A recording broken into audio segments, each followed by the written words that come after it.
हिंगाळ्याची प्राणज्योत ही चोरली, दुष्टकाळाने हिंगाळ्याची प्राणज्योत ही चोरली. तपून बसला होता काळ कसा महापुरुषावरती, हादरून गेली ही धरती, हादरून गेली ही धरती.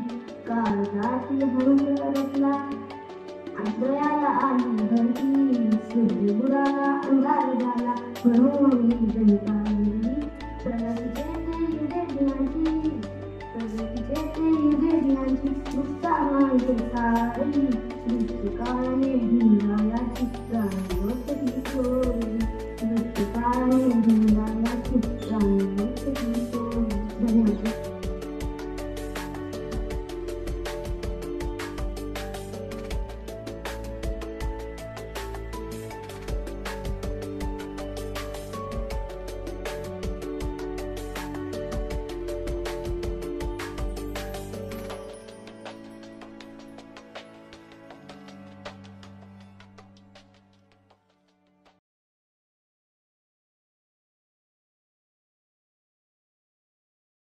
मला करून प्रकाशित आज प्रज्ञा सूर्य मावळला होता. आज प्रज्ञा सूर्य मावळला होता.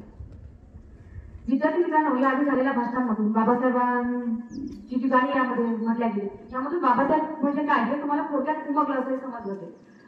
आता मी तुम्हाला काही 49% आयुष्यात सांगण्याचा प्रयत्न करते. त्यांच्याविषयी माहिती सांगेन की मी काही मोठी नाही किंवा ती हिंमतीने या ठिकाणी करू शकत नाही, पण त्यांच्याविषयी आणखी तुम्हाला कळावं, त्यांच्या जीवनाच्या काही घटना किती प्रेरणादायी आहेत याविषयी आपल्याला माहिती व्हावी म्हणून तुम्हाला सांगते. मला ते आता थोड्या वेळापूर्वी इथे त्वरित उदाहरण दिलं होतं की 7 नोव्हेंबर हा दिवस आपण विद्यार्थी दिवस म्हणून साजरा करतो.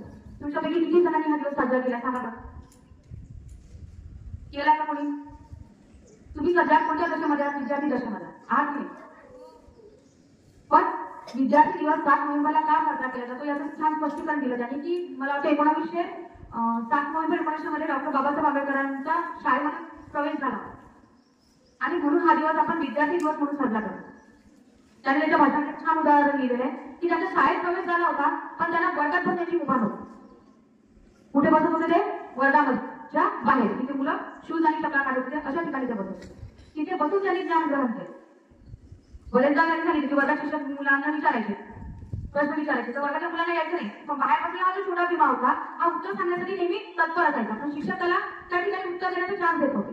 ते अतिशय निर्भीडपणे म्हणा किंवा अतिशय खोटं शब्द त्याला म्हणायचे की तुला वर्गाबाहेर बसण्याची संधी दिली आहे, यातून उपकार मान, स्वतःचं नशीब समज. आणि त्याच वर्गाबाहेर बसणाऱ्या मुलाने आज या भारताचं भविष्य लिहिलंय. हा भारत कसा चालेल हे आपल्या संविधान आपल्या हाती होतं. त्यांनी या नवीन भारताची निर्मिती या ठिकाणी केली. आपण जनरली पाहतो की मुलांना जन्म ही आई देते, स्त्री देते, पण या भारत भूमीला आकार देणारे, जन्माला आणणारे इतर जे स्वातंत्र्यवीर होते त्यांच्यासोबतच सगळ्यात मोठा वाटा जर आपल्याला कोणाचा म्हणायचा असेल तर तो आहे डॉक्टर बाबासाहेब आंबेडकर. आता असं का म्हटलं जातं? त्यांना भारतीय घटनेचे शिल्पकार किंवा भारतीय घटनेची जननी का म्हटलं जातं?